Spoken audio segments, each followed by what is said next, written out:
Sebanyak 8 atlet NPC Sumsel menerima bonus pasca berlaga di Asian Para Games 2017 di Kuala Lumpur, Malaysia. Pemberian bonus tersebut diberikan secara langsung oleh Kadispora Sumsel bertempat di ruang rapat kantor Dispora Sumsel.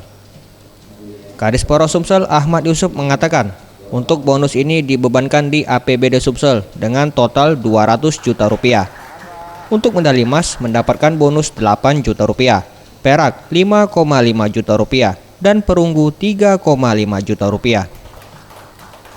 Pemberian bonus ini merupakan bentuk apresiasi Pemprov Sumsel dengan prestasi atlet NPC Sumsel. Semua atlet yang berprestasi diberikan bonus tanpa pengecualian. Pada Asian Para Games di Malaysia 2017 kemarin. Bonusnya kisarannya berapa Pak? Emas berapa ini Bapak? Medali emas 8,5, perak 5,5, perunggu 3,5. Jadi totali mereka melebihi 1. Jadi ada yang 5 medali, ada yang 3 medali, ada yang 4 medali. Ini luar biasa. Ini penghargaan diberikan langsung kepada Bapak Gubernur, kepada atlet-atlet teman kita,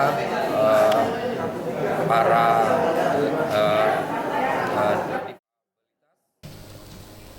Sementara itu, Rian Yohari, Ketua NPC Sumsel mengaku bangga atas perjuangan atlet yang membawa nama Sumsel. Bentuk penghargaan yang diberikan ini setidaknya dapat membuat atlet yang berprestasi dapat berhati lebih giat untuk mempertahankan prestasinya. Tentu kan, jadi tahun-tahun yang lalu kan kita tidak diberi perhatian pun sudah memacu semangat, apalagi dengan pemberian penghargaan. Dan sekarang pun 2018 kan, kalau dulu kita latihan tanpa biaya. Nah sekarang NPC sendiri sudah bisa memberikan uang pembinaan terhadap atlet. Jadi sudah barang tentu ini lebih memacu semangat. Tim Liputan Sriwijaya TV.